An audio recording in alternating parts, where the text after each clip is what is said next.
pueda conectar. Yo agradecerle, bueno, a Gabriel y también a vos, Karina, la invitación a participar de este espacio.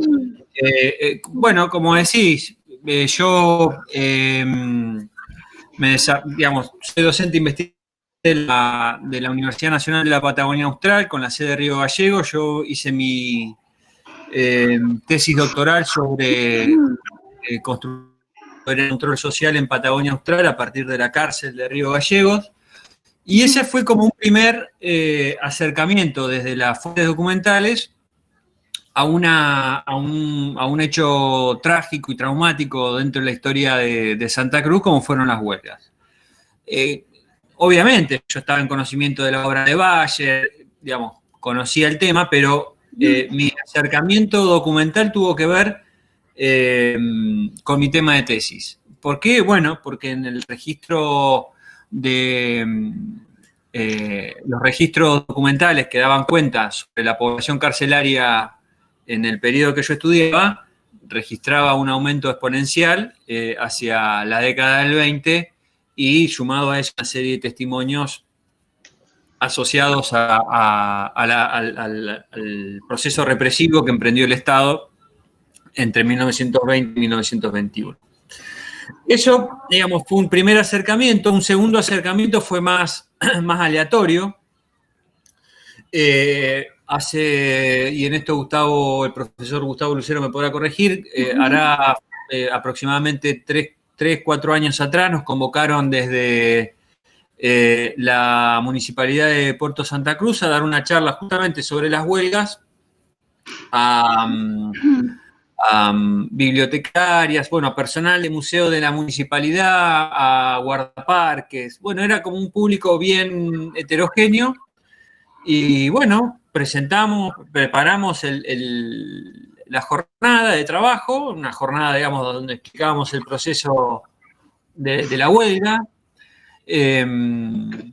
Y en uno de los intermedios, en uno de los breaks que nos dieron, estuvimos charlando con la responsable de cultura de la municipalidad, y ella nos decía que ella estaba muy interesada en tener este tipo de capacitaciones, incluso de hacerlas más sistemáticas y demás, porque la apuesta de la municipalidad, en la figura del intendente, era que Puerto Santa Cruz integre la ruta de la huelga del 21. Cuando dijeron ruta de la huelga del 21, a nosotros nos quedamos mirando, porque la verdad que no sabíamos que existía una ruta turística sobre las huelgas del 21. Y bueno, no avanzamos mucho más en las preguntas a la funcionaria, pero nos quedó eso picando. Cuando empezamos a indagar ya de nuevo en Gallegos, efectivamente nos encontramos con 2 leyes que hablaban de un circuito turístico sobre las huelgas del 21. Y yo, digamos, ahí fue cuando entendí que había acá un tema, digamos, que había un tema para indagar. Fundamentalmente porque se conjugaban varias cosas, ¿no? Uno tenía que ver con la densidad histórica de un hecho no saldado en la historia de Santa Cruz, porque digo, estamos a poco más de 100 años. Voy a apagar la cámara porque a poco más de, o alcanzando ya los 100 años de evento, sigue siendo un tema que genera mucha controversia en la sociedad de Santa Cruz. Y en función de eso empezamos a revisar las actuaciones. Fundamentalmente, las actuaciones del Estado provincial en relación a esto. Ahora Gustavo va a presentar algunas placas muy generales, pero lo que nos llamaba la atención era que un hecho que estuvo prácticamente sepultado en el olvido de la historia de Santa Cruz, retomado muy, muy puntualmente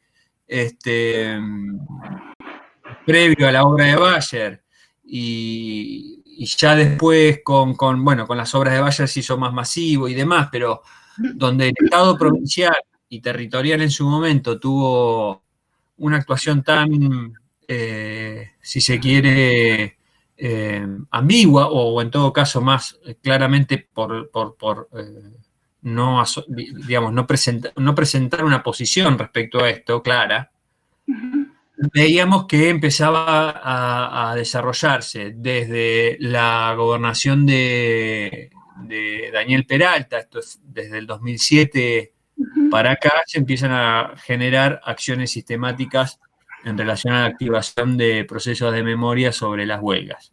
Yo esto lo estoy presentando muy general, pero el profesor Gustavo Lucero ahora va a hacer las precisiones del caso. Yo no sé si todos están al tanto, saben más o menos los contornos de la huelga. Se nos ocurrió que una primera aproximación al tema es hacer un repaso muy sintético, muy Sí. abuelo de pájaro, sobre lo que fueron las huelgas obreras del 21, del 20 y del 21. Y después la idea es poder sí, precisar con más detalle los aspectos vinculados a los procesos de activación de memoria sobre hechos traumáticos Memoria. y fundamentalmente digamos, esto que señalaba un principio, lo referido al circuito de huelgas, al circuito turístico sobre huelgas, las huelgas obreras. Así que, bueno, si querés avanzar vos ahora. Dale, perfecto. Yo voy a apagar la cámara para presentar y supongo para que el audio funcione mejor. Como les decía Pablo, la idea es primero plantear un poquito el conflicto en sí, ¿no?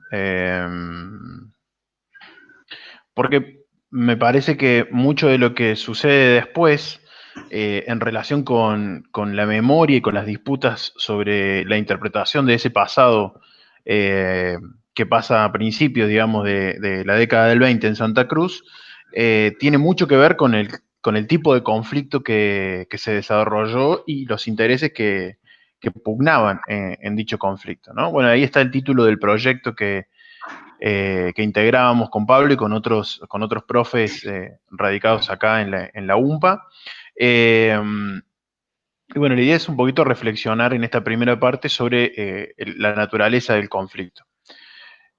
Como les decía, estas placas siempre las mostramos y resultan de muchísima utilidad para analizar un poquito la población de Santa Cruz a principios de la década del 20, mirando el enorme porcentaje de población extranjera, ¿sí? Que existía, que es un componente importante también dentro de la huelga, especialmente la población chilena, pero también muchísimos europeos, digamos, radicados aquí, y en comparación con otros territorios, caso Tierra del Fuego y caso la región de Magallanes de Chile, porque además hay que entender este proceso de conflicto que se da a partir de 1920 como, digamos, parte de una conflictiva entre, digamos, el capital y el trabajo en la región de Patagonia Austral, que incluye por la dinámica productiva, la dinámica especialmente de la actividad ganadera, no solamente lo que sería dentro de la frontera argentina, sino también en la parte de Patagonia Austral de Chile, especialmente la región de Magallanes, ¿no? El otro elemento que siempre se nos ocurre mostrar es la dinámica o la comparación entre población urbana, población rural. Fíjense que en el caso de Santa Cruz es bastante, inclusive para principios de la década del 20, si bien el porcentaje o la cantidad, digamos, de población urbana ya es superior en 1920, pero todavía la población rural tiene un peso importante, sobre todo porque la mayor parte de la actividad productiva se desarrolla en ese lugar, ¿no?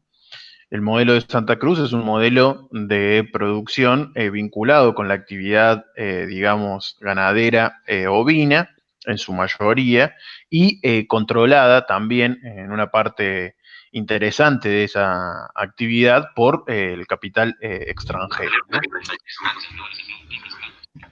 Bueno, esto es la distribución de la propiedad, ¿no? Y esto es importante a la luz de muchos de los argumentos de los sectores, digamos, hegemónicos que van a esgrimir una especie de ataque contra la nación o contra lo argentino. Y si uno analiza la propiedad, y vamos a ver que una parte importante de los propietarios de en el territorio de Santa Cruz son extranjeros, una parte muy importante, digamos, el 66% son extranjeros, ¿no? Pero de todas formas, muchos de esos miembros de la clase dominante van a inclusive trabajar desde los medios de comunicación locales, regionales y sobre todo nacionales, con esta idea de una amenaza para la nación. De hecho, digamos, algunas de las tesis conspirativas tienen que ver justamente con eso, con la idea de entregar esta parte de la Patagonia a Chile, aduciendo que había infiltrados chilenos, digamos, carabineros, por ejemplo, en el proceso de la huelga, o bien la tesis roja, digamos, que hablaba de que sería la entrega de los territorios o la toma de los territorios por una amenaza comunista, ¿no? Bueno, el conflicto tiene una dinámica muy interesante y se inscribe en realidad, antes de pasar a esta cuestión específica que digamos que sería el puntapié inicial del conflicto, en una situación que a nivel internacional merece una explicación, ¿no? O sea, esta producción ovina de la cual yo les hablaba en un principio, tuvo digamos, una enorme tasa de ganancia durante lo que duró la Primera Guerra Mundial y un poquito más, ¿no? Se extendió un poquito más, en la cual el precio de esa materia prima subió y la demanda sobre esa materia prima también. Eso generó una enorme, digamos, tasa de ganancia para los sectores propietarios, que no se tradujo en las mejoras de las condiciones de los trabajadores para nada, ¿no? Y esto viene acompañado con que una vez terminado el conflicto y restablecidos un poco digamos, especialmente los proveedores de lana para Inglaterra y para otros países, pero fundamentalmente para Inglaterra, va a hacer que la demanda sobre la lana patagónica y el precio de la misma descienda considerablemente respecto a los niveles que había tenido durante la Primera Guerra Mundial. Eso pone, digamos, en una situación de complejidad a los propietarios rurales, lo cual no implica, digamos, que le generaba enormes pérdidas. Simplemente hay que decir que lo que generó es una pérdida respecto a las ganancias que habían obtenido extraordinarias, por así decirlo, durante la Primera Guerra Mundial. De todas formas, la dinámica que plantean los sectores dominantes es, digamos, recortar, digamos, aplacar los salarios y recortar lo que se podía llegar a invertir en las condiciones de trabajo o de desempeño de los trabajadores rurales, lo cual empieza a generar una dinámica bastante interesante en el sector rural, y especialmente a partir de la organización y de la articulación de la sociedad obrera de Río Gallegos, que va a tener la difícil tarea de poner, digamos, en práctica la organización de los trabajadores rurales en una provincia enorme, en un territorio enormemente extenso y con unas dificultades en cuanto a las comunicaciones que a principios del siglo XX eran enormes, ¿sí?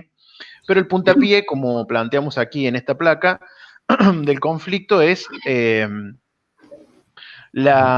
pedido a la ciudad de Río Gallegos para poder manifestarse en, digamos, en el hecho de poder homenajear, perdón, a Francisco Ferrer, que era un pedagogo anarquista español, que acá muestra un poquito de cómo va a ser la dinámica de la primera parte del conflicto, que es que el gobernador, que es Delmiro Correa Falcón, que es un miembro importantísimo de los sectores propietarios ganaderos, de hecho, muy vinculado a la sociedad rural de Río Gallegos y también a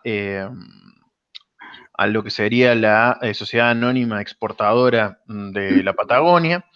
Le van a negar ese permiso y va a ser solamente digamos, va a interceder el juez que les va a permitir realizar esa manifestación, pero de todas formas en el medio ya tenemos una huelga por esta situación.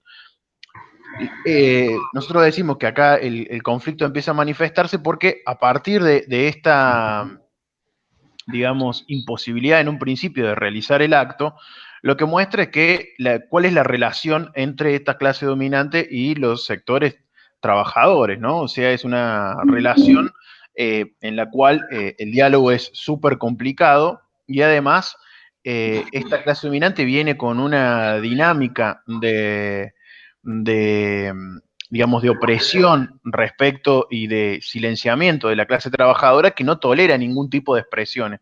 Lo ve sinceramente como algo como fuera de lugar y sobre todo a medida que empieza el proceso de organización de la sociedad obrera de Río Gallegos y de los trabajadores en el territorio de Santa Cruz, lo va a ver como una amenaza concreta y por eso también entendemos que van a solicitar el tipo de accionar del Estado que va a manifestarse o materializarse finalmente en 1921, ¿no?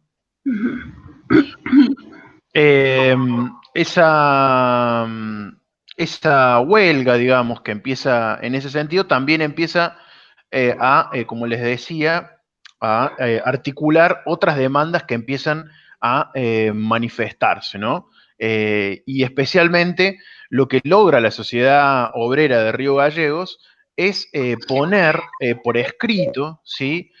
Un montón de demandas que iban particularmente con reivindicar las condiciones de trabajo, pero también con que se reconozca a esa sociedad obrera de Río Gallegos como la interlocutora válida, ¿sí?, para negociar las condiciones de los trabajadores, cosa que para la clase dominante es completamente, digamos, es rechazado completamente, porque no quieren tener, digamos, prefieren negociar las condiciones de la misma manera que lo venían haciendo, completamente arbitraria y en su favor, ¿no?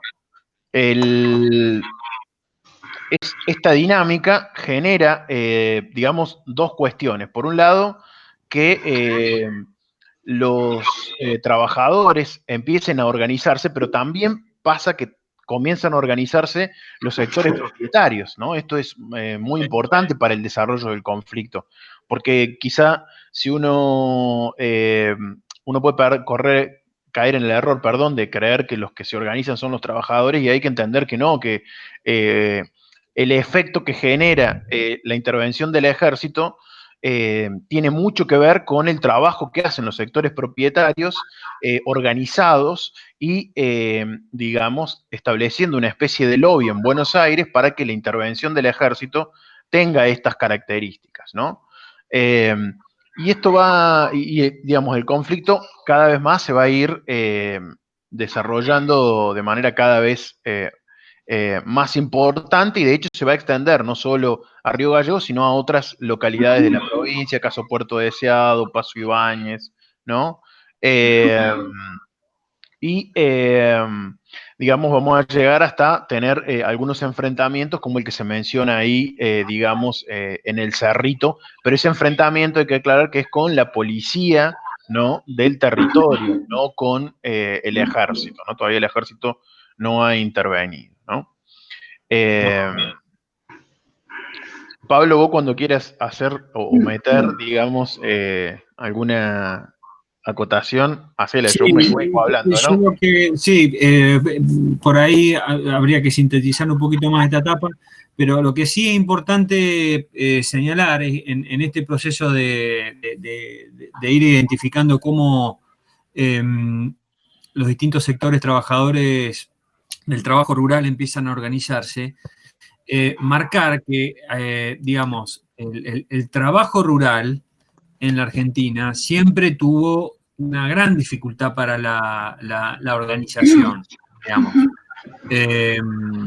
Digamos, lo que sucede en el caso de Santa Cruz, con la Federación Obrera y el proceso de articulación de digamos, de las demandas a partir de los trabajadores rurales, es una situación absolutamente excepcional. Y de hecho, no hay muchas experiencias de conflictividad de obreros rurales en la Argentina, porque como sí podemos encontrar ejemplos innumerables en el ámbito urbano. El ámbito rural supone mayores complejidades por la dispersión, por un poco lo que decía Gustavo. Con lo cual, el poder en esta etapa lograr la Sociedad Obrera de Río Gallegos pueda articular esos intereses, me parece que es un aspecto muy importante, muy importante para resaltar, en vista también de los procesos más generales de organización de la clase trabajadora. Sí, Gus. Bueno,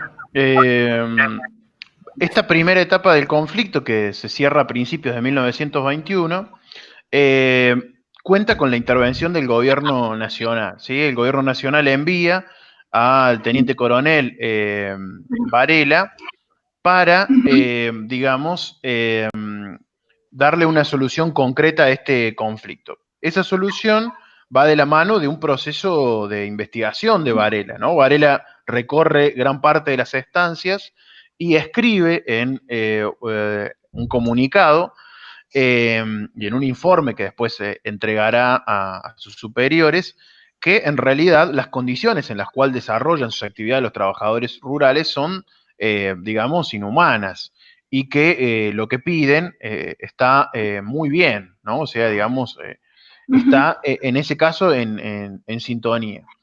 Y por lo tanto, lo que se termina probando es un laudo, digamos, una especie de acuerdo entre la patronal y los trabajadores que se conoce como el laudo ISA, por el gobernador que había designado el gobierno nacional, digamos, para el territorio de Santa Cruz en reemplazo de Correa Falcón. Entonces, esta etapa termina para los sectores trabajadores de muy buena manera, digamos, ese proceso de organización, el sostenimiento de la lucha, permitió la aprobación del laudo ISA y sobre todo un acuerdo muy favorable por su parte o por su contraparte para los sectores dominantes es visto como una derrota y además como lo sienten como un abandono del Estado Nacional porque no solo, digamos, no castiga a los trabajadores que se habían levantado en huelga, sino también que les da la razón en cuanto a muchos de los pedidos. Entonces, van a iniciar una segunda etapa. Ahí está una parte del, digamos, del informe de Varela al gobierno nacional, que siempre es útil verlo, pero bueno, después, si quieren, nosotros les pasamos los Power porque no hay problema con eso, ¿no? O sea, si los quieren tener, nosotros después se los pasamos, le decimos al profe, no hay drama. Pero digamos, es importante ver cómo se cierra este conflicto porque de ahora en más los sectores propietarios van a actuar de otra manera, ¿no? Y bueno, básicamente lo que empieza a suceder a lo largo de 1921 es que los sectores dominantes, especialmente los nucleados en la sociedad rural de Río Gallegos y de otras localidades como Puerto Deseado, Paso Ibáñez, ¿sí? Empiezan sistemáticamente a boicotear ese laudo ISA, a no cumplirlo. Ojo que tampoco podemos hacer digamos, una generalización, porque en realidad hay estancieros, sobre todo los pequeños propietarios, que, digamos, cumplieron con ese acuerdo, pero la gran mayoría de los grandes propietarios no lo hicieron y sistemáticamente no lo hicieron.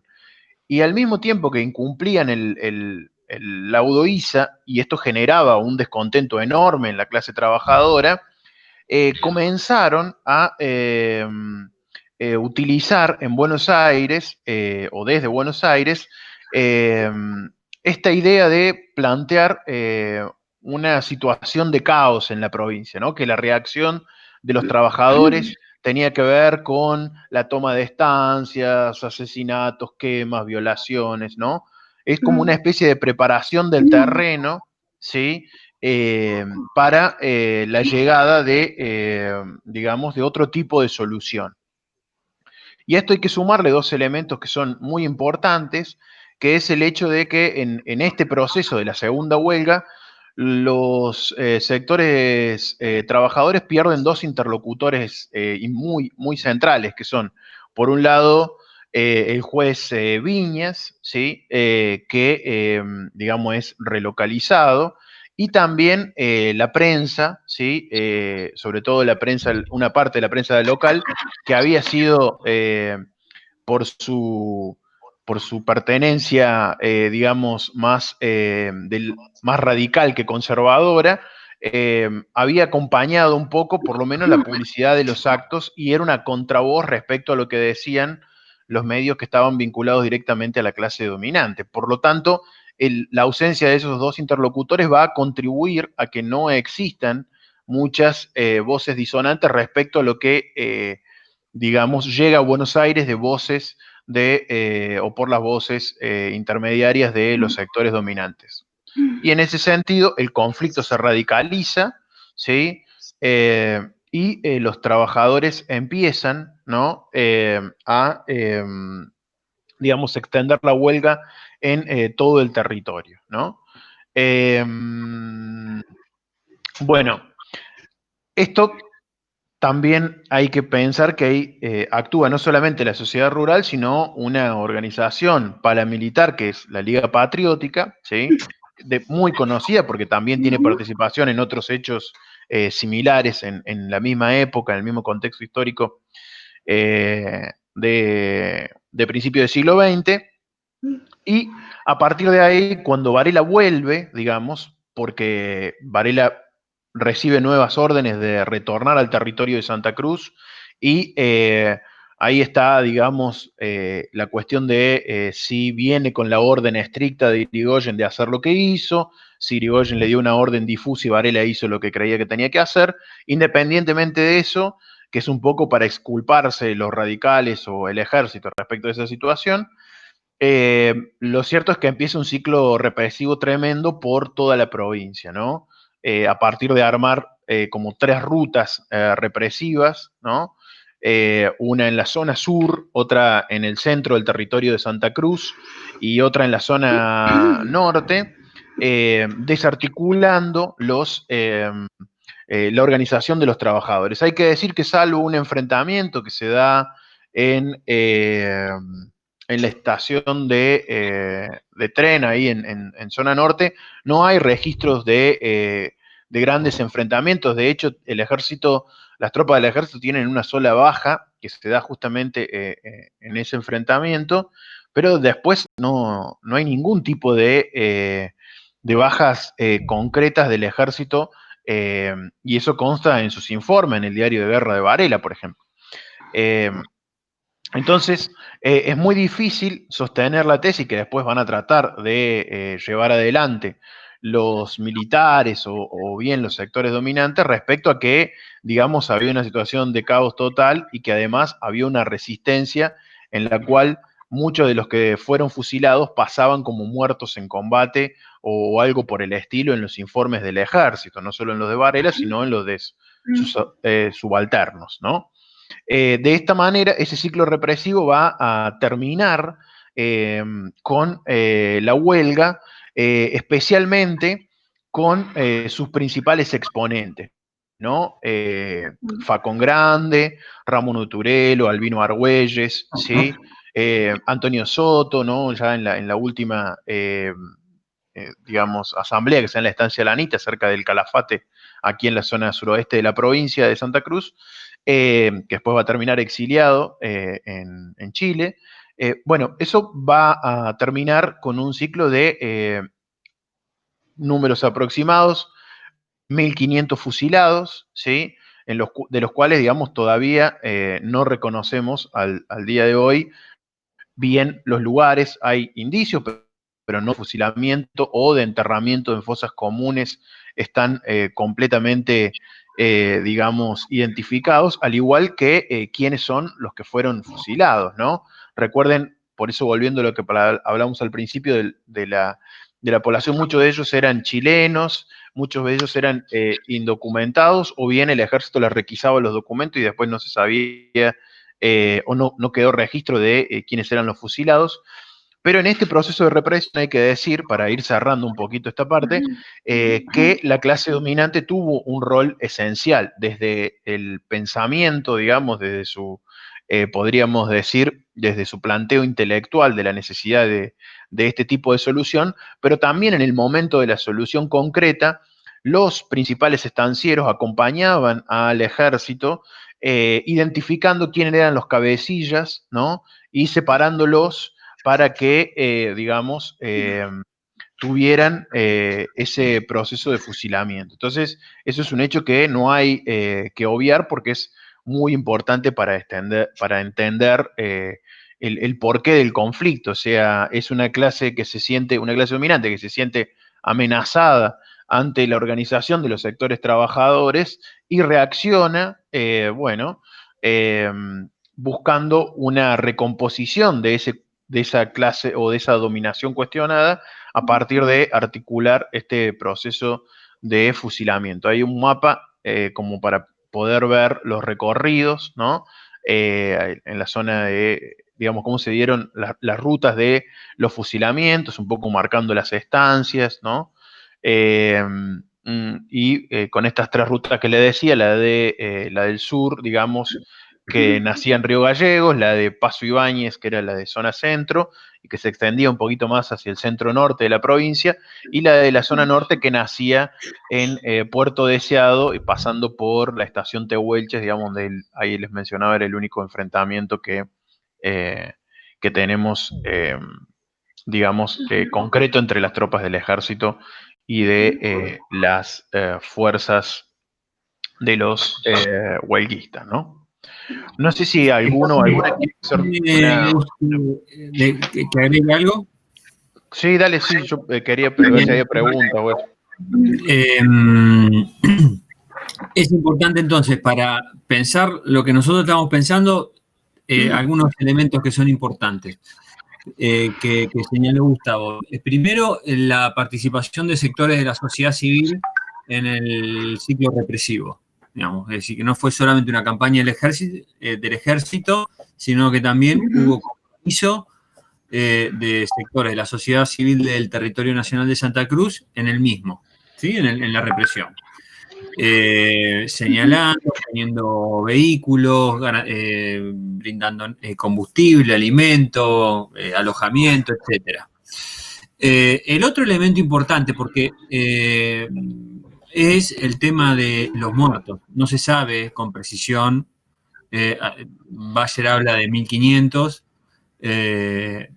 pero no es una cifra que esté confirmada ni ratificada por ningún organismo oficial. Son estimaciones. Entonces, dos elementos que son muy importantes para lo que después nosotros vamos a plantear ahora en relación a por qué entendemos que es un proceso que todavía no ha sido saldado en la historia de Santa Cruz, y que todavía sigue dando vuelta y que sigue generando discusiones y conflictos entre distintos actores de la comunidad. Dale, gusto. Sí, no, yo quería ver si había alguna pregunta, alguna cosa que quisieran plantear ahora sobre el proceso en sí, porque ahora lo que vamos a... si se ve alguna mano levantada... yo no puedo ver porque... No tengo idea. No, menos. Hola, Cari, soy Patri. Hola, Patri. ¿Qué tal? Soy la otra profe de la cátedra, pero no estoy viendo ninguna mano levantada. A ver, sí, bueno. Acá Jeremías. Dale, Jere, hola. Preséntate. Hola, buenas tardes. Buenas tardes. Sí, yo quería saber porque, o capaz lo pasé por alto, para que tengo anotado por acá. Cuando mencionó que la sociedad obrera pierde dos interlocutores importantes, uno de ellos la prensa, la razón de eso. ¿Por qué perdieron el punto? Porque básicamente lo que hacen los sectores dominantes es cerrar ese diario, ¿no? Ajá. Por esa vinculación con los trabajadores, ¿no? Porque además también hay una persecución interesante porque ese diario también había denunciado, por ejemplo, el incumplimiento, perdón, de el pago de los impuestos aduaneros que había reinstalado o instalado en los territorios nacionales el gobierno radical, ¿no? Que para los estancieros que movían su ganado de Chile a Argentina sin ningún tipo de problema, bueno, eso era quizá un elemento que también lo llevaba a evitar que ese diario, digamos, propagara ese tipo de información, ¿no? Bien, ahí quiero avisarles, bueno, pude volver a reconectarme, disculpen si inoportuno conmigo. Muchas gracias, Gustavo, un gusto conocerte por esta vía y muy detallado la exposición. Y luego de haber escuchado lo que comentaste, me surge un par de preguntas. Y bueno, las huelgas rurales de Santa Cruz tienen todos los condimentos, ¿no? Porque aparecen los sectores dominantes, los terratenientes, el poder militar, el ejército, ¿no? La cuestión de los territorios nacionales, ¿no? De la presencia del Estado en la Patagonia. Y cuestiones que parecieran ser que, tomando en cuenta lo que decía Pablo recién, ¿no? Por estos días estamos escuchando mucho sobre estas cuestiones en donde nuevamente parecía ser que los sectores dominantes vuelven también a agigantar la cuestión del caos y plantear ciertas dudas con respecto a la propiedad privada, ¿no? Es como que por estos días eso está bastante en la agenda pública. Mi pregunta estaba por y un poco vinculando también con el objetivo de este conversatorio. Nosotros podemos conocer bastante a través de la obra de Bayer, y hay un elemento que Pablo recién hacía mención, ¿no? ¿Por qué volver a las huelgas rurales? Algo decía Pablo, ¿no? De las tensiones, y esa palabra aparece en el proyecto de investigación. ¿Por qué volver nuevamente a las huelgas rurales? Y en todo caso, ¿cuál es el desafío que tiene el proyecto de investigación de ustedes con respecto a, bueno, ¿qué se puede decir, además de la obra de Bayer, que supongo que ustedes están trabajando en eso, ¿no? Si hay nuevas fuentes, si las fuentes van a tener otra mirada, si hay otras preguntas que guían ese proyecto de investigación y que nos permitirá seguramente en algún tiempo más conocer una nueva mirada, ¿no? Sobre ese conflicto tan emblemático para la Patagonia. Pasa por ahí mi consulta. Muy bien. No, yo la verdad que agradecido, supongo igual que Pablo, por el espacio. Y respecto a lo que preguntabas, yo desde mi plano en particular, a mí lo que me interesa es la mirada desde hoy hacia atrás, ¿no? Especialmente porque lo que me interesa analizar es específicamente la disputa respecto a la memoria sobre las huelgas. Pero en ese sentido, ir a la obra de Bayer es algo completamente necesario, ¿no? Como a los otros escritos que hay respecto a las huelgas.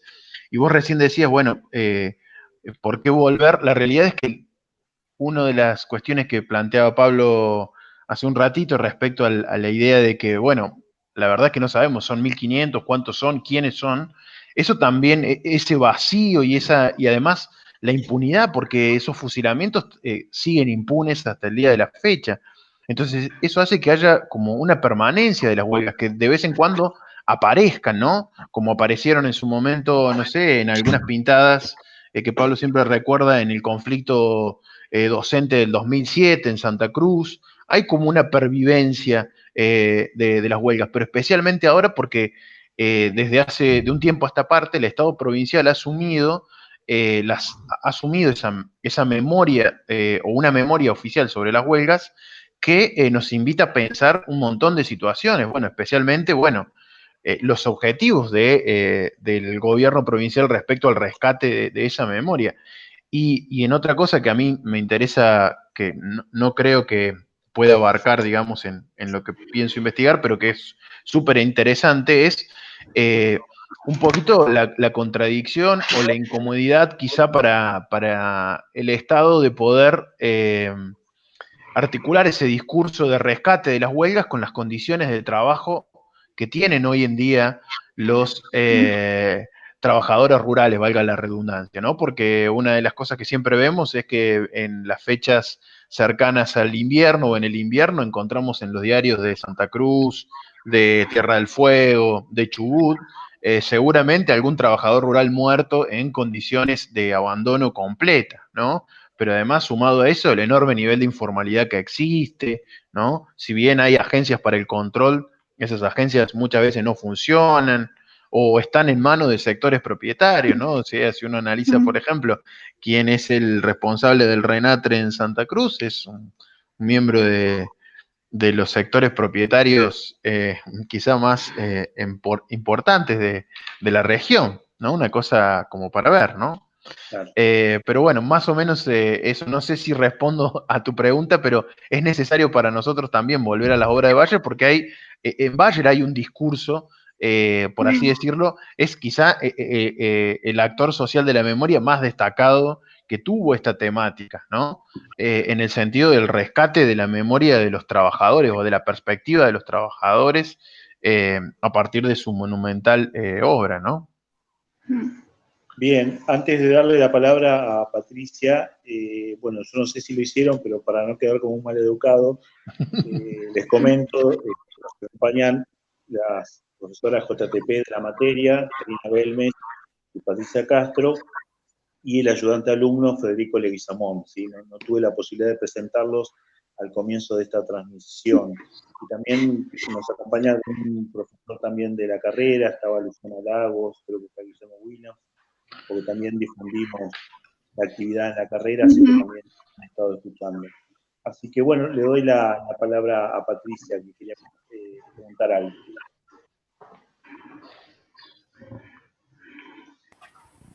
Sí, hola, ¿qué tal? La pregunta que yo quería hacer tenía que ver con lo que recién dijo Pablo, justamente, que esto de la pervivencia. Cuando leí el nombre de la investigación, me surgieron dos preguntas. O sea, una es un comentario y la otra es una pregunta. El primer comentario es que hace unos años, 3, 4 años, acá en Comodoro, que hubo un movimiento de una empresa en especial, pero que hubo movimiento con respecto a los petroleros, justamente su eslogan era Patagonia Rebelde. Y los que llevaron el eslogan a ese tipo de conflictos eran lectores de todo lo que tenía que ver las huelgas obreras. Hoy los invité. No sé si se conectaron, creo que no, pero los invité, porque justamente apuntaba a que rescataban ese tipo de, o sea, lo que fueron las huelgas obreras de la Patagonia Rebelde. Y mi segunda pregunta era si los mismos protagonistas de estas huelgas, ellos se consideraban, o hay alguna fuente o algún momento o algún lugar que diga Patagonia Rebelde, o eso fue algo que se le catalogó después desde Bayer y eso. Esas dos son las cosas que...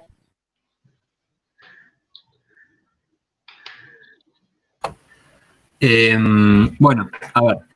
En relación a las referencias a la huelga y a todo el proceso del 20 y las reivindicaciones que se hacen posteriormente por distintos sectores de trabajadores que están en conflicto son permanentes, es decir, sean trabajadores del petróleo, sean trabajadores estatales, siempre aparece la referencia a la huelga, ¿no? A aquellos trabajadores del 20. Eso es, en parte, me parece que es una forma de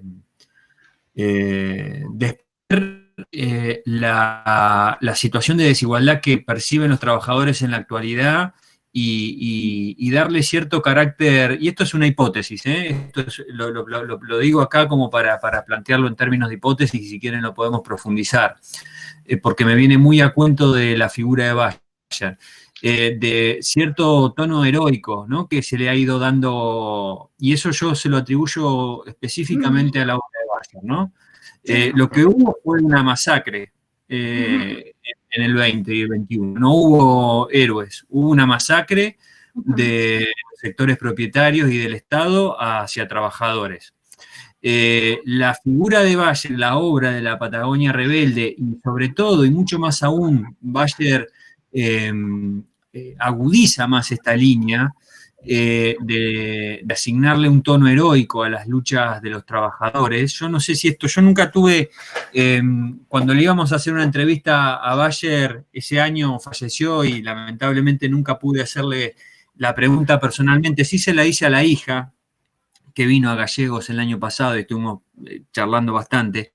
Ella no me supo responder, pero yo lo que observo en la obra de Bayer es ese tono heroico asignado a los trabajadores.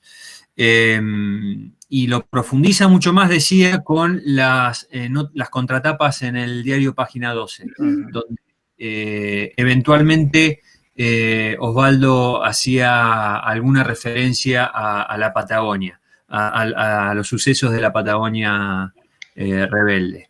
Y además, por otro lado, por eso digo, la figura de Bayer es súper interesante para pensarla y ponerla en dimensión de construcción de memoria, porque además de esto, Osvaldo vino infinitas veces a la provincia, pero infinitas veces a ferias del libro, actividades de los trabajadores, actividades oficiales que lo invitaba el gobierno. O sea, es un personaje muy presente en la historia reciente de Santa Cruz, y él estuvo muy apuntalando ese proceso de incorporación por parte de la agenda provincial de las huelgas.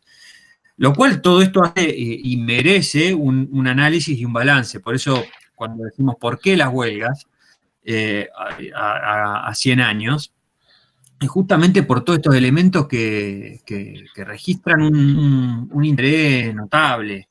Pero además del interés académico, hay una disputa, como decía recién Gustavo, y una disputa en la arena pública, porque, y eso por ahí no estamos desordenando en la exposición, ¿no? Pero en esta etapa se han ido conformando comisiones de huelga. Hay comisiones de huelga por localidades que han sido siempre, nosotros las identificamos como aquellas comunidades, aquellos personajes que han garantizado, ¿no?, cierta memoria. Y después están las comisiones oficiales, y entre las comisiones oficiales y muchas comisiones locales hay tensiones, hay enfrentamientos.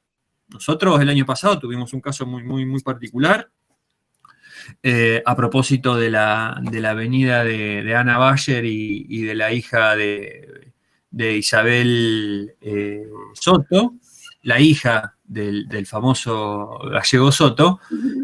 Hubo una disputa fenomenal y nosotros con Gustavo hemos sido testigos de esa instancia y nos pareció que era una visibilización clara, concreta de estas disputas, digamos, de que el tema todavía sigue movilizando, por lo menos si no es a la comunidad toda, sí refleja en algunos sectores estas tensiones. Son costados. Sí, perdón. No, muy interesante, Pablo, lo que estás diciendo, porque, bueno, no solamente nos viene bien para los temas que estamos transitando, sino para los temas que están por venir. Y ahora, bueno, me parece que tienen para ser dulce, ¿no?, en el proyecto. Vuelve mucho más interesante porque, en primer lugar, rescato lo de analizar la construcción de esa memoria oficial. Es decir, el kirchnerismo ha sido bastante prolífico para hacer un uso del pasado, y me parece que va a ser un uso le va a dar a este pasado en particular en cuanto a la construcción de esa memoria oficial. ahí entiendo también, y pongo en valor también el trabajo historiográfico, porque ahora entiendo más el aporte particular que ustedes quieren hacer. Me parece que esa es una hipótesis viable, esto es, según como la entiendo yo, es que ese tono heroico que efectivamente, ¿no? También la figura de Maya contribuyó muchísimo, eso quizás lo que tendió fue a invisibilizar esa masacre y en todo caso también de alguna manera correr un poco las responsabilidades de la sociedad civil. Cuando yo te escucho, cuando decís de manera muy contundente lo de masacre, bueno, me da la sensación de que en ese relato del recuerdo de las huelgas rurales ha quedado más, quizás en un primer plano, ese tono heroico, ¿no? Y por eso es importante el trabajo historiográfico. Sí, absolutamente, absolutamente, Gabriel. Y eso es tal cual, y lo remarqué porque en esa memoria heroica de los trabajadores se invisibilizan los procesos, digamos, de despojo, de expoliación, de derechos, y se otorgan un carácter digamos que está bien, uno puede reivindicar y asumir cierto valor en términos, si se quiere, de convicciones ideológicas en relación a lo que se estaba demandando, por supuesto. Sin embargo, no, digamos, lo que es interesante es ver cómo se va generando esa distorsión entre lo que en las condiciones reales de desarrollo de las acciones, de los hechos, y la construcción de la memoria. Esto lo que estoy diciendo no es la fórmula de la Coca-Cola, es una cosa que se da en todos los procesos históricos, y sobre todo aquellos que pueden registrar estas características traumáticas que tensionan a distintos sectores de la sociedad. Está claro que cuando esto sucede, las construcciones y las elaboraciones, las tramitaciones simbólicas que llevan adelante las sociedades marcan estos registros. Es decir, vas a encontrar sectores que demonizan y otros sectores que asumen una situación heroica. El problema con todo esto es cuál es el lugar del Estado, porque si el Estado interviene, y yo quiero decirlo y lo explicito cada vez que hablo de esto porque pareciera que uno es anti-Estado, y yo todo lo contrario, yo lo que quiero es que el Estado asuma una responsabilidad en la construcción y preparación de este tipo de hechos traumáticos. Lo que nosotros observamos es que se asume con ciertas deficiencias, ¿no? Entonces, desde esa perspectiva, tomamos un tono crítico. ¿En qué aspectos concretos? Mirá, hace un mes atrás, en la justicia chaqueña falló a favor de la comunidad Cuón a propósito de la masacre de Napalpí. Es una masacre que llevó adelante el ejército argentino sobre una comunidad Cuón y fue un hecho contemporáneo al de las huelgas, fue en 1924. Y la justicia falló falló a favor de las comunidades y declaró eso como un crimen de lesa humanidad y estableció reparaciones y definió una serie de acciones muy concretas que tuvieron que ver con eso, con saldar un hecho doloroso de total injusticia y de absoluta responsabilidad del Estado. Entonces el Estado se tiene que poner con un dinero importante, garantizando obras, infraestructura, bueno, una serie de responsabilidades, ¿no? En este caso, por supuesto, lo que tenemos son, ya creo que no han quedado familiares directos reclamando familiares, pero hasta hace año atrás estaba Aurora López reclamando el cuerpo de su padre, uno de los fusilados del 21. Entonces, ¿cómo ponemos la acción del Estado, no? ¿Cómo asumimos el rol del Estado en la construcción de memoria.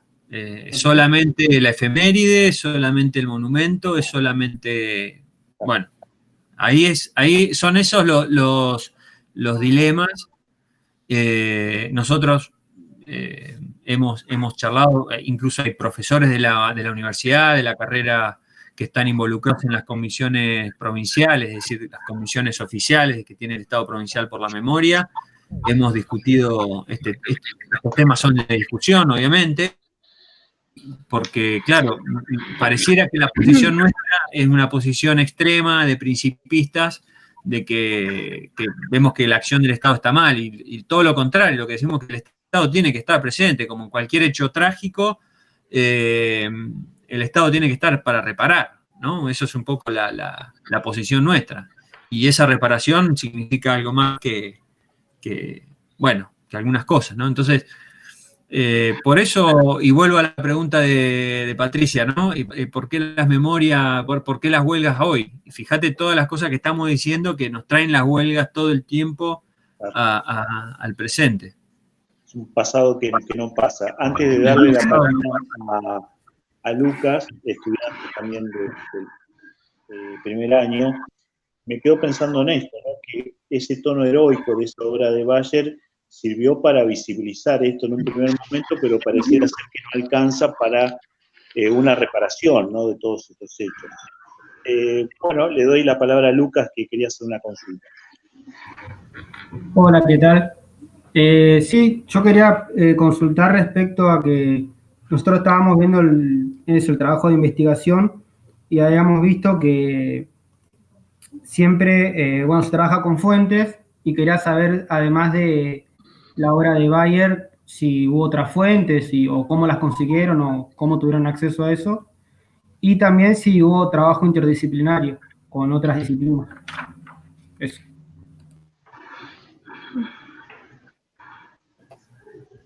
Gustavo, ¿querés responder vos eso? Dale. Y en general, al principio, la verdad es que lo primero que hicimos fue buscar en los diarios, porque lo primero que empezamos a rastrear, después terminamos, por ejemplo, en mi caso, en el archivo de la Cámara de Diputados de Santa Cruz, porque muchas de las leyes pasaron por ahí, inclusive los vetos de algunas leyes, ¿no? Los procesos, las discusiones y eso, pero en un principio fueron los diarios, porque teníamos que rastrear. Cuando empezamos a ver, cada vez rastreábamos más en los diarios, empezamos a encontrar que había, por ejemplo, el nombre a una escuela o a una calle o a un barrio que tenía que ver con los huelguistas, y estaba el Estado presente, las leyes, la ley del circuito turístico, la incorporación del circuito turístico al patrimonio histórico provincial, pero respecto a fuentes, también después entrevistas a algunos de los miembros de las comisiones de las huelgas. Ahora en esta etapa lo que me queda por hacer es entrevistar a muchos de los funcionarios, y también algunos que estuvieron algunos miembros de los que, digamos, llevaban adelante la problemática o impulsaban la perspectiva de los derechos humanos de 1983 para acá, que es el corte que tiene el proyecto. Así que esa tarea respecto de las entrevistas, pero otra fuente importante también para analizar las huelgas en sí y para tener otro abordaje es la obra de Ernesto Boslaski. Es muy interesante esa obra para poder analizar especialmente las perspectivas de conspiración en este proceso de las huelgas. No sé si con eso respondo un poquito a la pregunta, ¿no? Y hablaban del trabajo interdisciplinario. Y en el proyecto tenemos incorporado gente de otras disciplinas. Tenemos especialmente del área de comunicación, pero en realidad, por ahora, la mayor parte ha tenido que ver específicamente con la parte de la historia, digamos, ¿no? De los quehaceres de investigación de la historia, pero es sumamente necesario, ¿no? O sea, en algún momento vamos a tener que como abrir el juego para eso, porque al ser una problemática que está tan presente, bueno, hay actores a los cuales vamos a tener que recurrir sí o sí, ¿no? Ok. Sí, al Muchas respecto me gracias. pareció novedoso, no leí demasiado, pero leí un texto de Miguel Subimendi que También. de la arqueología histórica y bueno, a través de sus textos que trabaja con Patricia Sampaoli, como también aparece una nueva mirada, también sobre a través de la arqueología y toda la búsqueda de objetos, por lo que he visto, Sí. que pueden rastrear, inclusive con el aporte, ¿no?, del sistema de información geográfica, hallando el paso de los huelguistas. Sí, tratando de buscar los campamentos. Claro. De hecho, hubo otras también expediciones, digamos, otras propuestas de arqueología previas que tienen que ver con, digamos, en los cuales participó la universidad, ¿no? Tratando de ver o de encontrar las fosas comunes en alguna de las estancias de la región, que no llegaron a buen puerto, digamos, no se encontraron, pero bueno, también hay toda una dinámica respecto al clima, la complejidad de buscar en estos territorios a partir de demasiados datos que no tienen un alto nivel de precisión. Pero sí, los trabajos de Miquel son muy interesantes porque también sirven para, desde otra perspectiva, revisar, por ejemplo, la obra de Bayer, ¿no? Exacto. No sé si hay alguna otra pregunta más, algún comentario más que se quiera hacer. ¿De parte de los chicos? De todos. ¿De todos? Ah, no, porque a mí me surgieron dos cosas. Tomando esto que decían Gustavo y Pablo, bueno, sobre todo Gustavo, la cuestión de poder encontrar las fosas. Pregunta un poco ingenua, pero ¿se armó un banco de datos genéticos para, no sé, con los que quedaban hasta hace poco familiares, como para poder hacer un contraste en el peregrino caso de que se encuentren las fosas? Eso por un lado. Y pensando en la ruta de las huelgas, me acordaba de los planteos de Enzo Traverso y la mercantilización de la memoria. Pienso también para vincularlo a los textos que los chicos tienen que ir recorriendo, ¿no? ¿Cómo funciona este mecanismo de mercantilización de esa memoria que todavía tiene zonas muy grises y algunas muy negras también? Bueno, mira, que yo sepa. Dio la tecla, Karina, ¿eh? Sí, tal cual.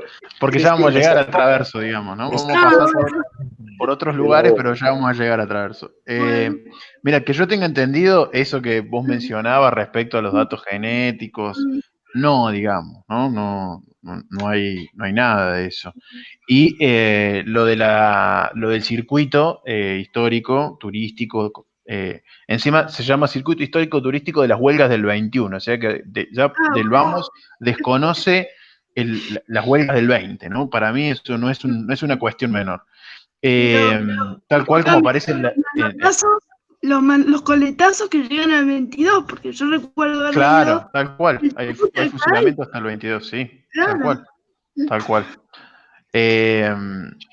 Y sobre esa, digamos, especie de, digamos, archivo genético no hay nada.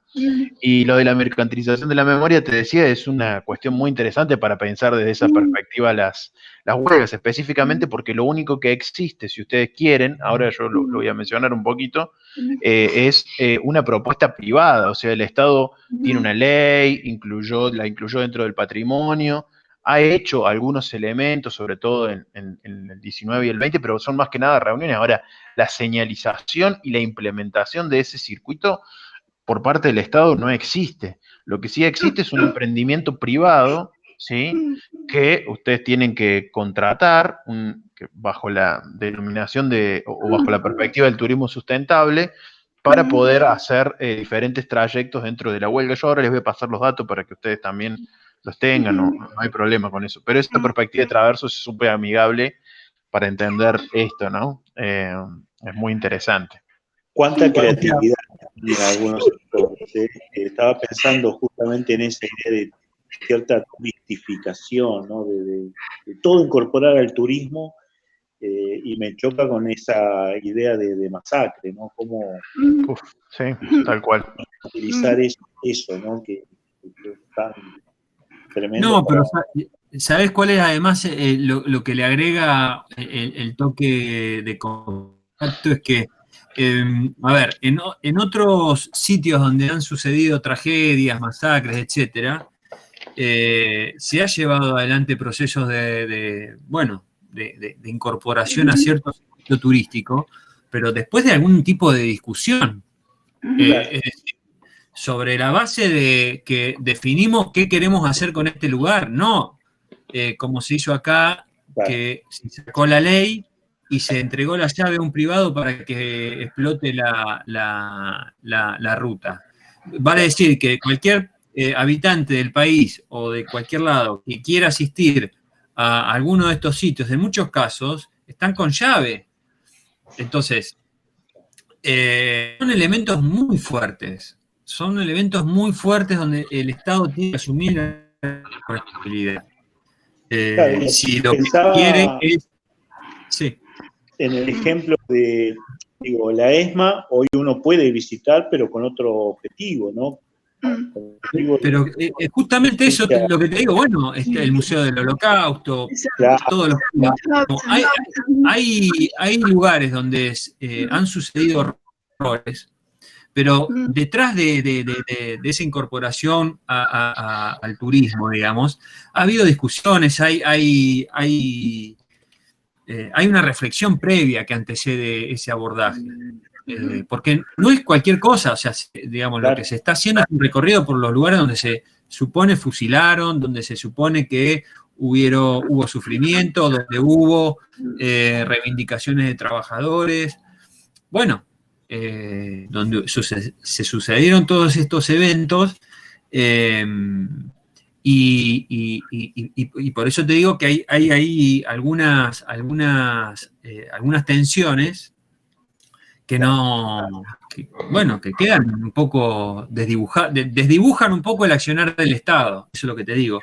Y lo que señala Karina en relación a los perfiles genéticos, eso es esencial, porque ustedes fíjense en que, por ejemplo, el monumento a los caídos en la estancia Lanita, en Calafate, para quien conozca, está incorporado dentro del circuito de los sitios de memoria, verdad y justicia.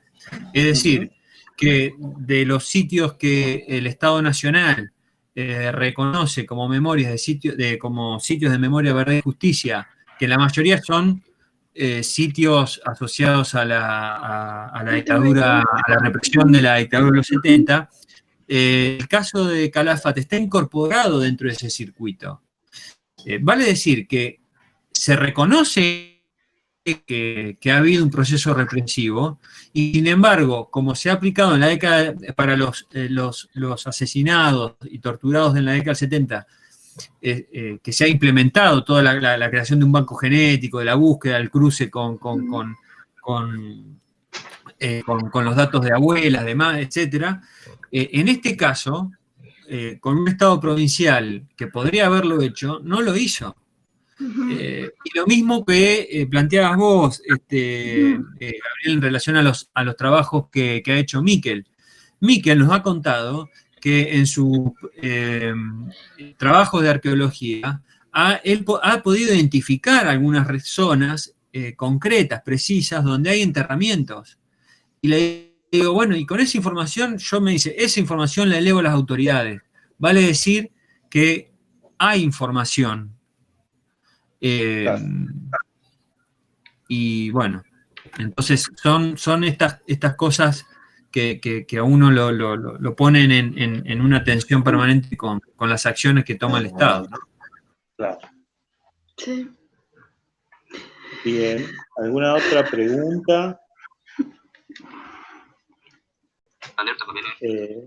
Mabel. Mabel Arias Me también. surge algo cortito, me surge la frase esta que la historia, como es la de Hilda Sábato, la historia no es monopolio de los historiadores, ¿no? Entonces acá en estas cuestiones lo vemos, o sea, lo que comenta Pablo de esto, o sea, de que se le dio la llave a emprendimientos privados, que hoy hacen una especie de turismo, o sea, eso.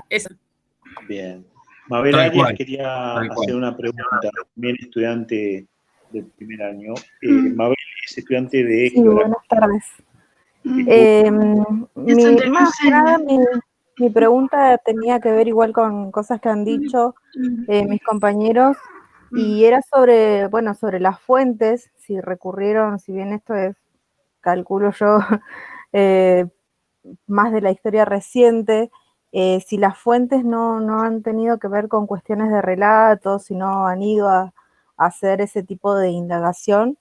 Y en cuanto a lo que decía Karina recién sobre el banco de datos, también quizá, no sé, seguramente deben haber trabajado con algún relevamiento de estancias, como para tener ubicadas estas personas, o no han ido por ese lado.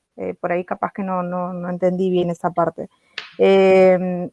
Por ahí desde la geografía pensaba en un relevamiento de estancias en base a los datos del INDEC.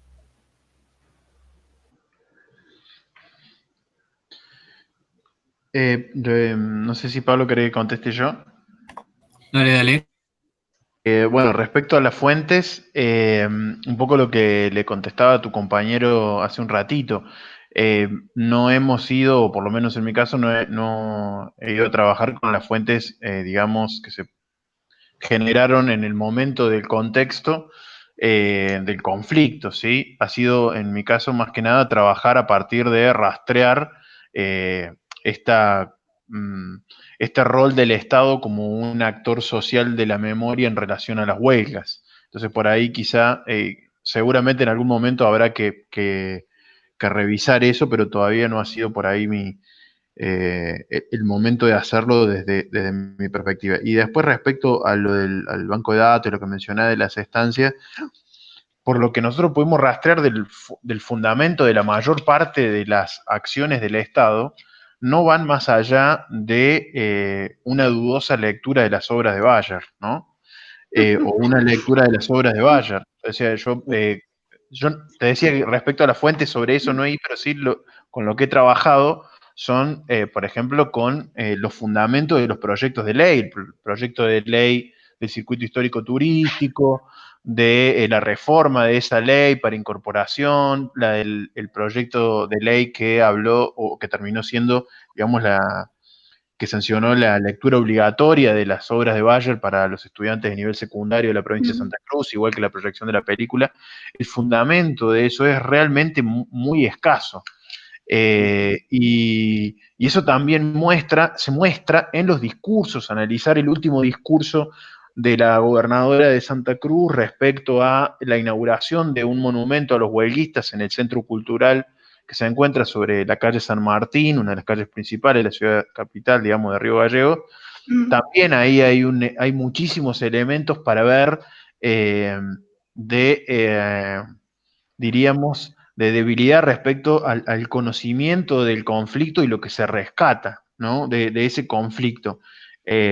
Yo también lo voy a decir esto a modo de hipótesis porque todavía, digamos, es como muy temprano para hacerlo, pero en muchos casos parece una memoria, y no queriendo pensar muy mal del Estado, ¿no? Como una especie de memoria sin muchos argumentos, una memoria un poquito que vacía de contenido histórico, de argumento histórico, porque lo que ha primado es presentarlos como héroes, esta cosa que decía Pablo, pero no hablar de, por ejemplo, cuáles eran sus reivindicaciones eran estrictamente laborales, muchas similares en el sentido de la perspectiva a la que recibe el gobierno provincial hoy en el siglo XXI por parte de muchos de los empleados estatales, ¿no? Entonces, ahí hay muchísimo para analizar. No sé si por ahí me fui de perspectiva y no contesté, pero bueno, más o menos esa era la idea, No, ¿no? está bien. Por ahí mi análisis viene hace unos días que estoy viendo contenido relacionado a que falta muchísimo material sobre la historia de América en general. Ah, sí. Sí, bueno, yo miraba con respecto, por ejemplo, a historia de, no sé, catástrofes naturales, y la verdad que la historia en realidad en general, creo que se ha, no sé, como que falta muchísimo material porque, bueno, yo creo que también los estados han hecho que no, como calculo que han vedado esa parte o quizás no hubieron intereses como para crear esa historia. Creo que el relato oral es muy importante en este caso. Sí. Sí, de hecho, mucho de la construcción, más allá del enorme trabajo de archivo de Bayer, mucho de la construcción de su obra tiene que ver con eso, ¿no? Tuvo que ver con eso, perdón, ¿no? Me surgen dos preguntas. Lucas quiere hablar también. Le doy la palabra a Lucas antes. Sí, es una cosita cortita nomás. Ustedes mencionaron una obra de Ernesto y el apellido Boslaski. Boslaski. Si querés lo escribo en el chat, me parece que encuentre el chat. Gracias, porque quería saber si eso se puede encontrar en internet o está así en algún lado o es medio complicado. No sé, el libro se debe poder conseguir. No sé si está en PDF, creo que no está en PDF, o por lo menos no sé yo, Pablo, creo que no. Sí, yo creo que algún capítulo se puede conseguir. Ah, bueno. Sí, y si no, Gabriel lo consigue. Hay que pedir que pase la clave de script. Bueno, hago dos consultas. La primera resultó muy llamativo esto que ustedes dicen de que la obra de Bayer fue destinada al ámbito secundario. Sí. La pregunta es, ¿tuvo algún tipo de tratamiento didáctico? ¿Hay alguna sugerencia para trabajar o de qué manera trabajar la obra o fue mandado así derecho? Y la segunda pregunta para Gustavo, perdón si ya lo comentaste, pero quería saber, sobre todo porque Pablo comentó que estás en la instancia de tesis doctoral, bueno, ¿en qué instancia estás? O sea, ¿por dónde venís en ese camino? Y bueno, ¿qué es lo que te falta? ¿En qué instancia de ese proceso estás? Bueno, respecto a la primera parte, el proyecto dice solamente digamos, declara la obligatoriedad de la lectura y de que vean la película. Después, tratamiento específico didáctico, por ejemplo, en los contenidos del diseño curricular de la provincia, no hay una orientación específica. Tampoco hay mucha producción, digamos, no hay producción del área del Consejo Provincial de Educación en ese sentido, ¿no? Y respecto al tratamiento, algunos de los integrantes del proyecto no podemos decir que pudieron visitar muchas escuelas por diversas razones, pero la realidad es que termina dependiendo en última instancia del profesor o las profesoras a cargo, digamos, en el secundario, que eso realmente se dé, ¿no? En algunos casos es abordado desde el área de formación ética y ciudadana, en otros casos el de historia. En mi caso, yo, por ejemplo, que trabajo en el secundario, lo trabajamos junto con la profesora de lengua, ¿no? Trabajamos, por ejemplo, no sé si conocen la obra de Pablo Yarzún, un escritor de acá de Patagonia Austral, del área de Magallanes en Chile, El Paso del Diablo, que es un libro muy interesante de literatura, pero que tiene muchísimo de contenido histórico y que narra, digamos, parte del proceso de la huelga, pero también digamos, el escape de Antonio Soto y otros huelguistas hacia Punta Arenas, o hacia Chile, en realidad, no hacia Punta Arenas, después de la última asamblea de la ANITA, pero eso queda básicamente digamos, en los docentes, no hay, digamos, y además en eso hay que decir que por trabajar en el medio, puedo tomarme algunas licencias de decir que tampoco hay muchísimo poder de acompañamiento digamos, observación por parte del Consejo respecto a lo que sucede las escuelas. Quizá hay mucho elemento de control respecto a otras cosas, pero sobre eso no hay mucho. Y respecto a mi situación, yo estoy en proceso de entregar el plan de tesis doctoral, el plan de trabajo, pero digamos, lo que tengo de ventaja o de desventaja es que ya tengo un par de años de acercamiento al tema, y lo que tengo trazado un poco para este año, principio del año que viene, era, como decía hace un ratito, hacer una serie de entrevistas específicamente en relación con los funcionarios y algunos miembros importantes del gobierno provincial durante el periodo que va de 2007 hasta la actualidad en relación a la cuestión de las huelgas, digamos. Eso es más o menos como para contarles. No sé si quieren que rápidamente repase la cuestión de la memoria de las huelgas, como para... Porque mi problema es que yo a las 8 tengo que asistir a otra clase, digamos, tengo que dictar una clase. Gustavo, Pero... la verdad que justo iba a comentar que no quería abusar de la disponibilidad de ustedes porque habíamos hablado con Pablo. No, yo por mí hablamos de esto mucho tiempo, no tengo problema, pero es justo ahí. Habíamos hablado de 1 hora y media más o menos. No queremos ocuparles demasiado el tiempo, queremos ser respetuosos en este sentido, así que como verán, hay muchas preguntas, generó mucho interés el tema, así que solamente también en función de esto que estás comentando, les pediría que, bueno, que vayan, si les parece, bueno, algún aporte más con respecto al proyecto, como para ir ya culminando el conversatorio.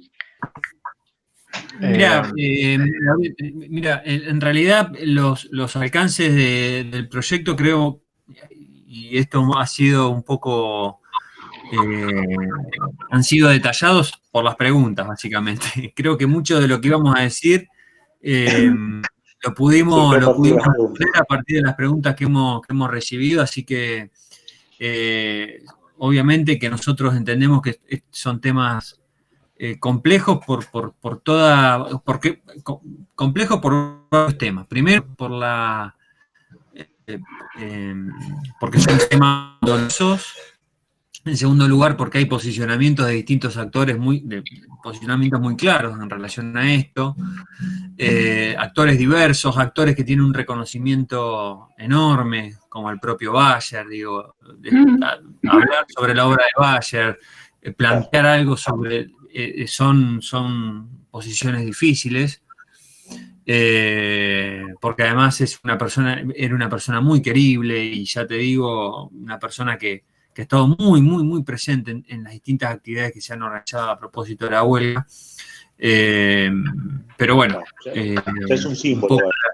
Ya es una marca, el viejo se ha convertido en marca, y aparece en todos los eventos. Bueno, Gustavo lo señaló medio por arriba, pero es muy elocuente que un proyecto de ley hable de la importancia de un circuito por la obra de Bayer. O sea, es muy fuerte ver eso, y que no haya ningún tipo de análisis respecto a la situación histórica o al contexto, sino citarlo a Bayer directamente.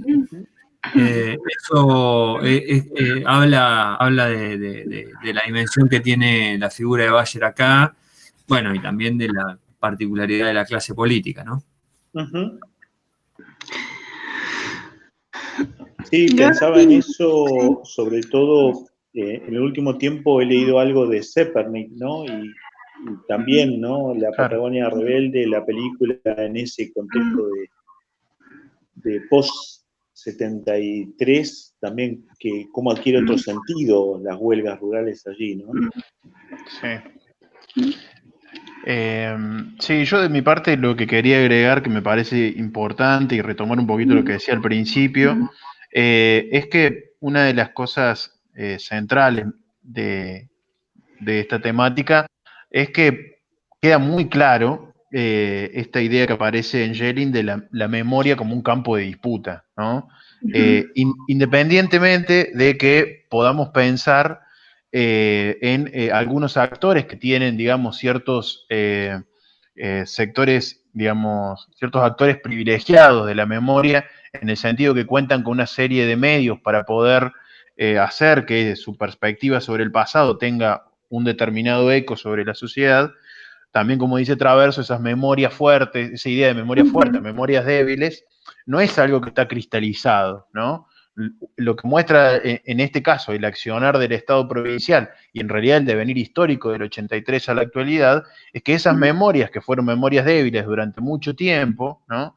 Desde 1920 hasta el retorno a la democracia, empezaron un proceso por el cual terminaron, digamos, un poquito invirtiendo ese rol o esa situación y transformándose, por lo pronto, desde lo que implica el Estado, en una memoria oficial. Entonces también ese proceso para nosotros es súper interesante de analizar. Pero a su vez, dentro de esa perspectiva, hay una serie de comisiones de memoria del interior de Santa Cruz y la recientemente creada de Río Gallegos, que, como decía Pablo al principio, digamos, le plantean una serie de cuestionamientos al Estado, al accionar del Estado en relación con las huelgas. Cuestionamientos que tienen que ver desde quiénes quedan incluidos en las mesas provinciales y quiénes no, y también otras que tienen que ver con el accionar del Estado respecto a los sectores trabajadores hoy, digamos, ¿no? En el presente,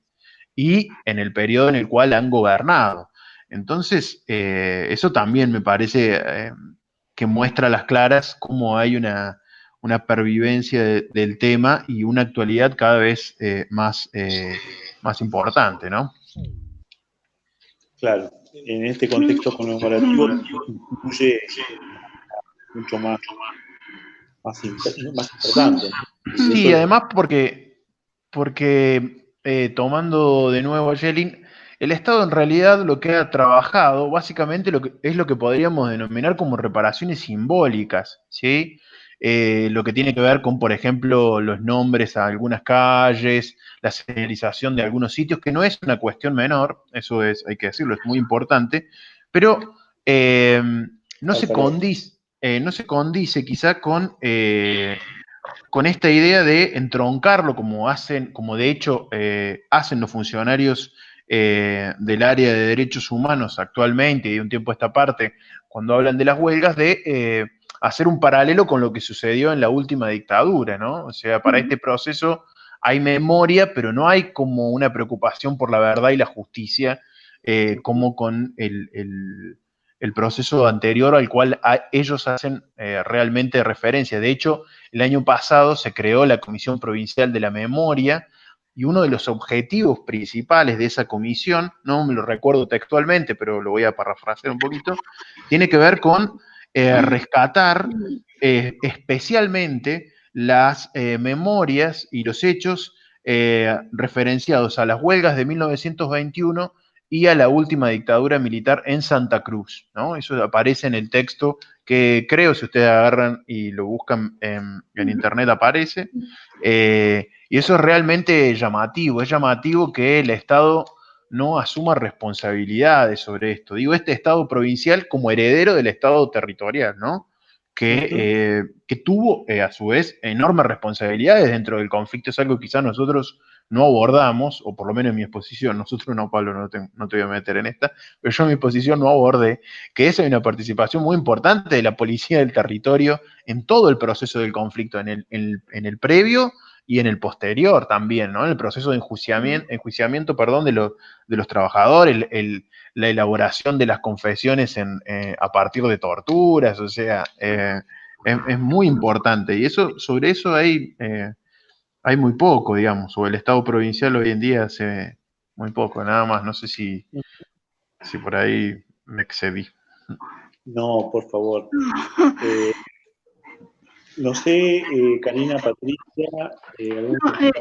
A mí se me ocurría, Gabriel, como para no ocuparles más tiempo, sobre todo por la clase que tiene Gustavo, que podíamos organizar, juntar una serie de preguntas y con tiempo que ellos las puedan ir grabando en audio y mandándolas. Las vamos poniendo. Si quedan preguntas, a mí me surgieron 50.000, pero bueno. No, yo, o sea, de mi parte no hay problema. Si quieren que hagamos, o quizá otro encuentro para vernos la cara nosotros como medio pesado, o para escucharnos, ni siquiera para vernos la cara, es medio pesado, más si seguimos hablando de lo mismo, ¿no? Nos ponemos caretas. Como los juglares y toda esa cosa en el medio de vos. Pero podemos, o de mi parte, digamos, la disposición. La única dificultad es que, bueno, por ejemplo, hoy y los viernes tengo clase, pero siempre y cuando en la semana sea después de las 7 de la tarde, yo no tengo problemas. Sacando lunes y viernes, no tengan. De hecho, a mí me quedaron 2 presentaciones para mostrarles. Una que habla específicamente de mi trabajo sobre los actores sociales de la memoria, que es el título de mi proyecto de tesis, y después otro que específicamente analiza la cuestión del circuito histórico-turístico, no tanto el emprendimiento privado como la legislación que hay a nivel oficial, ¿no? Bien. Bueno, la verdad que yo les agradezco muchísimo a Pablo, a Gustavo. La verdad que superó ampliamente las expectativas, porque además hay 2 cuestiones que me parecen centrales, sobre todo atendiendo a nuestros estudiantes de primer año del Departamento de Historia, y es, en primer lugar, les brota la pasión de hablar de los temas de investigación que ustedes están realizando, y eso me parece sumamente importante, se nota el interés en la investigación que ustedes están realizando, y que además, el segundo elemento que rescato es que el trabajo historiográfico no siempre habla del pasado, sino que, como en este caso, habla mucho más del presente también. Así que eso me parece sumamente interesantísimo. También queremos estar al tanto de alguna publicación que ustedes puedan realizar, que son como comentó en el chat la profesora Luciana Lago, esto me parece que es interesante, el intercambio entre universidades patagónicas, ¿no? Universidades que somos vecinas, que somos muy parecidas, y que me parece que este intercambio siempre es fructífero para todos y sobre todo para nuestros estudiantes.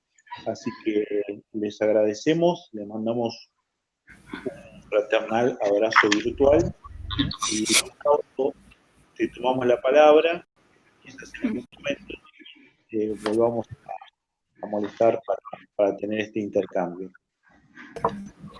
Bueno, Gabriel, Karina, Patricia, bueno, todo el equipo de trabajo de la cátedra, agradecerles por supuesto, también a los asistentes, a los y las asistentes, agradecerles profundamente por la paciencia que nos han tenido. Y bueno, nada, quedar a disposición para lo que ustedes necesiten. Para nosotros siempre es un gusto charlar de estos temas, discutir, poder pensar con ustedes muchas cosas. Así que de mi parte el agradecido soy yo y hasta cualquier momento. Un abrazo muy grande. Gracias, chicos. Un abrazo. Muchas gracias. Bueno, muchas gracias.